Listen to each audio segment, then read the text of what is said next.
सुप्रभात दोस्तों, हो गई एक नए दिन की शुरुआत और स्वागत है आपका मेरे ब्लॉग में। पहुंचने वाले हैं हम पार्क और अभी अंधेरा ही है और गलियों से होते हुए निकलते हैं हम पार्क। रास्ते में मंदिर में मिल जाता है और मंदिर में मैं मत्था टेकती हूँ हाथ से और चलते चलते मुझे यहाँ थोड़ी दूर में पिल्ले भी मिल जाता है और कई देर से खड़ा हमारे पीछे पीछे आ रहा था, मैंने भगा दिया। अब इन रास्तों से पहुँच गए हम पार्क में और आती भाई देर जल्दी लेट सोते दीदी प्रणाम। हाँ प्रणाम प्रणाम। आज आप जल्दी आ गए और आज जरा पौधों की भी कटिंग करनी है उन्हें। हाँ करनी है और क्योंकि यहाँ पर जो पौधे लगे हुए हैं ना, हाँ, वो सांस में दिक्कत करते हैं। हाँ, तो जो भी अस्थमिक पेशेंट है उसको दिक्कत होगी। हाँ, हाँ, तो इस वजह से वो बड़े बड़े हो जाएंगे तो फिर बहुत दिक्कत करेंगे, इसलिए हम छोटे पे ही उन्हें काट देंगे। हम प्रशासन के भरोसे नहीं रहेंगे कि वो हमारे सफाई करें। सफाई करें। हमारा भी फर्ज बनता है कि हम उस हिस्से को साफ रखें जहाँ हम खुद बैठे। हाँ। मैं भी जब सुबह आती हूँ तो मैं मेरी यहाँ झाड़ू छुपा रही थी, पहले मैं झाड़ू मुझे पता है, बता रहे थे। तब अगर जरा टाइम हो तो मैं साफ कर दूँ, पर मुझे फिर भागना पड़ता है। कोई दिक्कत नहीं, हम जितना हम लोग थोड़ा लेट जाते हैं ना, 8 सवा 8 तक जाते हैं। 15 मिनट में ये काम आज ये सब हटाइए। मिल कहाँ रहा है, ऐसा मिल रहा है कहीं जाके मिल जाएगा। वैल्यू नहीं समझ रहे ना, इतना बड़ा पार्क अब तो मिलेगा नहीं इस तरफ कहीं नहीं मिलेगा। और कई ऐसे कई वो है फील्ड, कई कितनी जगह में बना हुआ है ये।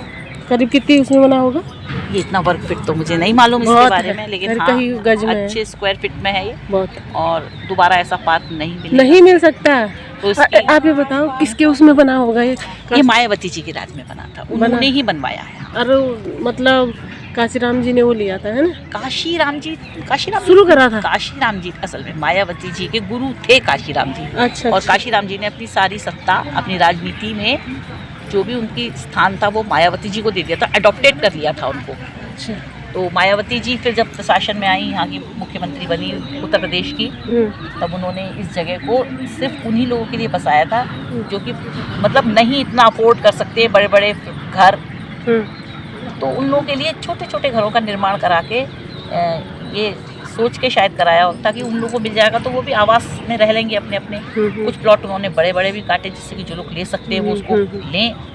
इस तरह काशीराम बसा और ये पार्क उन्हीं लोगों के लिए बनाया था। मतलब कोई आम पार्क है, कोई भी जनता आ सकती है, पर ये इसलिए बनाया कि जिससे कि लोग अपने स्वास्थ्य लाभ प्राप्त करें यहाँ का। तो उसके बाद फिर उनकी सत्ता चली गई तो प्रशासन ने इस पर ध्यान नहीं दिया और ये बहुत उजाड़ सा हो गया था, जिसे देख के बड़ा दुख होता था। पर इतने बड़े पार्क के लिए तो हम कुछ कर नहीं पाएंगे। लेकिन फिर उसके बाद अब कुछ ही दिनों से पता चला है कि ये नगर निगम के अंतर्गत आ गया है। अच्छा। और नगर निगम इसकी देखभाल कर रहा है। तो तब से इसकी कटिंग वगैरह और मेंटेनेंस हो रहा है, ठीक हो रहा है। मतलब उतना तो नहीं कहेंगे हम, पर समथिंग बेटर देन नथिंग वाली बात है कि हो रहा है।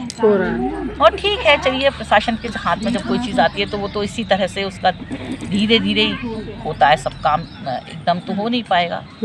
लेकिन फिर भी ये पार्क बहुत अच्छा है। यहाँ स्वास्थ्य लाभ के लिए जो समझदार लोग हैं वो तो ज़रूरी आते हैं और स्वास्थ्य लाभ प्राप्त करते हैं। बहुत बहुत धन्यवाद दीदी आपका, आप इतना बोलते हो, अच्छा लगता है। पर मेरे पास आई नहीं आप तो मजे आज ये भी सुबह सुबह आ गई लोगों से क्या कहें, हमारे चलो सब अपने योगा में लग गए, थोड़ा जल्दी जल्दी आ गए और वो भी आ गए, आंटी भी बिल्कुल सही। राम राम जी, जय माता जय। आज जल्दी आ गए।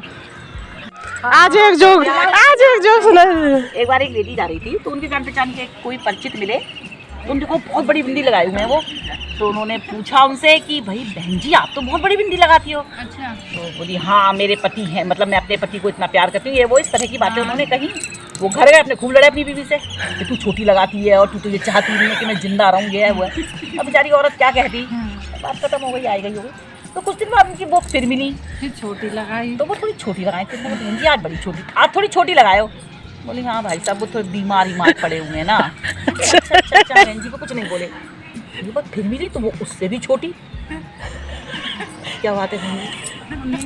तो बोली नहीं वो वेंटिलेटर पे हैं। अरे भैया वेंटिलेटर का मतलब गए। एक दिन वो मिली, उनने भी सोचा चलेगा, उस दिन बहुत बड़ी बिंदी लगाए। लंबा है पर मैं शॉर्ट में बता रही हूँ। तो उन्होंने कहा बहन जी आज तो बड़ी बिंदी लगाए हो। कहा करे दूसरी शादी कर ली। सबको हंसा दिया, सुबह सुबह देखो सबको हंसा दिया, सब हंस रहे हैं। हाँ, वोट पे भी हुआ तो वोट का जैसे वो हो रहा है कि आप किसको वोट देना चाहेंगे? देखिए जी, हम तो भाजपा की ओर है। यस, हाँ, अब भाजपा ने बहुत कुछ किया है। ठीक है, भाजपा नहीं आएगी तो डर हो जाएगा, भाजपा नहीं आएगी तो फिर काफी हो जाएगा। नहीं, भाजपा ही आएगी। क्यों नहीं आएगी? सरकार कौन सी आएगी? भाजपा ही आएगी। ठीक है, तो आप किसको वोट बताओ? अरे हमारी पर्ची ना, पर्ची नहीं आई, चल सही बताऊं तो और बातों से बचा के रखा है। हाँ, मुसलमानों से तो बचाया है, वरना यूपी का हाल आज बहुत बुरा होता, बहुत बुरा होता।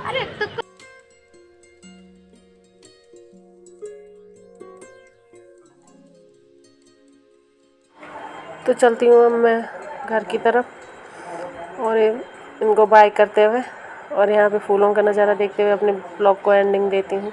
आशा करती हूँ आपको ब्लॉग अच्छा लगे तो लाइक करना, शेयर करना। तब तक के लिए बाय बाय।